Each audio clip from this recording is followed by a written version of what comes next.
اعوذ باللہ من الشیطان الرجیم، بسم اللہ الرحمن الرحیم۔ السلام علیکم دوستو، ایک اور نئی ویڈیو کے ساتھ حاضر ہیں۔ اگر آپ کو آج کی ویڈیو اچھی لگے تو ویڈیو کو لائک اور شیئر کریں، چینل کو سبسکرائب کریں۔ ہماری آج کی ویڈیو کا عنوان ہے ماں کی دعا کیسے قبول ہوتی ہے۔ وہ گاڑی سے اترا اور بڑی تیزی سے ہوائی اڈے کی جانب لپکا۔ جہاز اڑنے کے لیے تیار تھا اور اسے ایک کانفرنس میں شرکت کرنی تھی جو اس کے اعزاز میں دی جا رہی تھی۔ جلدی جہاز میں پہنچ کر اپنی مقررہ نشست پر بیٹھا اور ابھی جہاز اڑنے کے بعد کچھ ہی دور گیا تھا کہ اچانک اعلان ہوا۔ آسمانی بجلی کے کڑکنے اور تیز اور طوفانی بارش کی وجہ سے انتظامی آلات میں خلل واقع ہو گیا ہے، لہٰذا جہاز کو نزدیک ترین ہوائی اڈے پر اتارا جا رہا ہے۔ وہ جہاز سے اترتے ہی ہوائی اڈے کے عملے کے منتظم کے پاس پہنچا اور گویا ہوا، میں ایک جانا مانا عالمی متخصص ڈاکٹر ہوں۔ میرے لیے ایک منٹ انسانوں کی جانوں کے برابر قیمت رکھتا ہے، اور آپ چاہتے ہیں کہ میں یہاں 14 گھنٹے ہاتھ پہ ہاتھ رکھ کر بیٹھا رہوں۔ کارکنوں میں سے ایک بولا، جناب ڈاکٹر ذیشان صاحب، اگر آپ کو زیادہ جلدی ہے تو ایک گاڑی کرائے پر لے کر اپنی منزل مقصود تک پہنچ جائیں۔ یہاں سے گاڑی میں وہ مقام 3 گھنٹے سے زیادہ دور نہیں۔ اس نے ایک گاڑی کرائے پر لی اور اپنی منزل مقصود کی جانب روانہ ہو گیا، لیکن یہاں بھی قسمت کام نہ آئی۔ موسلادھار بارش اور جھکڑ آڑے آئی اور وہ سفر جاری نہ رکھ سکا۔ ابھی یہ راہ میں ٹامک ٹوٹیاں مارتے پھر رہے تھے کہ احساس ہوا راستہ گم ہو گیا ہے۔ نا امیدی کے ساتھ آگے چل ہی رہے تھے کہ اچانک ایک چھوٹے سے گھر پر نظر پڑی۔ اس طوفان میں غنیمت جان کر نیچے اترا اور جا کر دروازہ بجا دیا۔ آواز آئی، جو کوئی بھی ہے اندر آ جاؤ، دروازہ کھلا ہے۔ اندر ایک بڑھیا زمین پر جائے نماز بچھائے بیٹھی تھی۔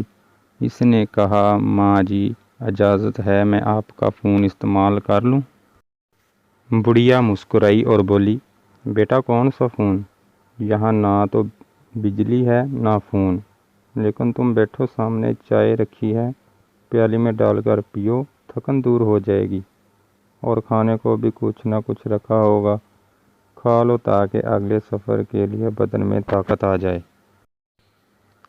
ڈاکٹر نے بڑھیا کا شکریہ ادا کرتے ہوئے پیالی میں چائے ڈالی اور پینے میں مشغول ہو گیا، جبکہ بڑھیا نماز و دعا میں مشغول تھی۔ اچانک بجلی کونپی تو اس کی نظر پڑی اس بڑھیا کی جائے نماز کی بغل میں ایک بچہ کمبل میں لپیٹا پڑا تھا، جسے وہ تھوڑی دیر بعد بلاتی جا رہی ہے۔ جب کافی دیر بعد بڑھیا نماز پڑھ کر فارغ ہوئی تو ڈاکٹر نے کہا، میں آپ کے اس اخلاق اور لطف و کرم کا نہایت ہی مشکور ہوں۔ میرے لیے بھی دعا کیجیے۔ آپ کے اخلاق حسنہ اس بات کی خبر دیتے ہیں کہ آپ کی دعا ضرور قبول ہوگی۔ بڑھیا بولی، نہیں بیٹا، ایسی کوئی بات نہیں۔ تم راہ گیر ہو اور راہ گیروں کے ساتھ حسن سلوک کا حکم اللہ نے دیا ہے۔ میں نے تمہارے لیے بھی دعا کی ہے، خدا کا شکر ہے کہ اس نے میری ہر دعا سنی ہے۔ بس ایک دعا کی قبولیت میں شاید ابھی کچھ دیر ہے۔ ڈاکٹر نے پوچھا، کون سی دعا؟ بڑھیا بولی، یہ جو بچہ تمہاری آنکھوں کے سامنے ادھ-منہ پڑا ہے، میرا پوتا ہے۔ نہ اس کی ماں زندہ رہی نہ باپ۔ اس بڑھاپے میں اس کی ذمہ داری مجھ پر ہے۔ ڈاکٹر کہتے ہیں اسے کوئی مزمن مرض ہے جس کا وہ علاج نہیں کر سکتے۔ کہتے ہیں ایک ہی ڈاکٹر ہے، بڑا نامی گرامی، نام بتایا تھا اس کا، ہاں ذیشان۔ وہ اس کا آپریشن کر سکتا ہے، لیکن میں بڑھیا کہاں اس تک پہنچ سکتی ہوں؟ لے کر جاؤں بھی تو پتہ نہیں قبول کرے یا نہ کرے۔ میری تو خیر ہے، یہ بیچارہ بچہ خوار ہو جائے گا۔ بس اب اللہ سے ہی امید ہے کہ وہ میری مشکل آسان کر دے۔ ڈاکٹر کی آنکھوں سے آنسو نکل رہے ہیں۔ وہ بھرائی ہوئی آواز سے میں بولا، خدا کی قسم آپ کی دعا نے ہوائی جہاز کو نیچے اتار لیا، آسمان پر بجلیاں کو دبا دیں، مجھے راستہ بلوا دیا تاکہ میں یہاں تک کھینچا چلاؤں۔ خدا کی قسم مجھے یقین نہیں آتا کہ خدا ایک دعا کو اس طرح قبول کر کے اپنے بندے کے لیے یوں اسباب فراہم کرتا ہے۔ ہمیں بھی چاہیے کہ اپنے ماں باپ کی خدمت کر کے ان کی دعاؤں سے فیض یاب ہو کر دنیا اور آخرت میں کامیابیاں حاصل کریں۔